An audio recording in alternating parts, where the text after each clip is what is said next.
नेपालमा अनेकौं किसिमका मान्छेहरू भेटिन्छन्।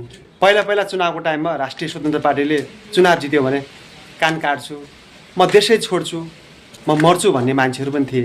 अहिले फेरि यो सरकार टिक्यो भने मेरो घाँटीमा घन्टी झुन्डाइदिए हुन्छ भन्ने मान्छे फेला परेछन्। ती हुन् डाक्टर प्रेमराज सिलवाल। 83 साल चैत 13 सम्म उहाँ टिक्नुभयो भने मेरो घाँटीमा घन्टी बाँध्ने हुन्छ भन्दैछन् कि 2082 चैत 13 गते शपथ ग्रहण गर्यो। 2083 चैत 13 गतेसम्म यो सरकार टिक्दैन, टिक्यो भने मेरो घाँटीमा राष्ट्रिय स्वतन्त्र पार्टीको घन्टी झुन्डाइदिए हुन्छ भनेर ठोकुवा गर्दैछन्। होइन, यिनीहरू के को आधारमा भन्छन्? सरकार बल्ल त 4 महिनामा टेक्दैछ, 4 महिनाको अन्तरालमा यतिका काम गरिसक्यो। यिनीहरूलाई कस्तो खालको सरकार चाहिएको हो? सबैजनाले डाक्टर प्रेमराज सिलवाललाई चिनिराख्नु होला।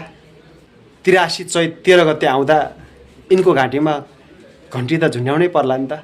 अब यिनको पालो आयो घाँटीमा राष्ट्रिय स्वतन्त्र पार्टीको घन्टी बेर्ने पालो। घन्टी चाहिँ अलि गतिलै बनाउनु पर्ला। के साँच्चीकै डाक्टर प्रेमराज सिलवालले भनेअनुसार बालेन सरकार 83 चैत 13 भन्दा उता टिक्दैन होला? तपाईहरुलाई के लाग्छ? कमेन्टमा लेख्नु होला।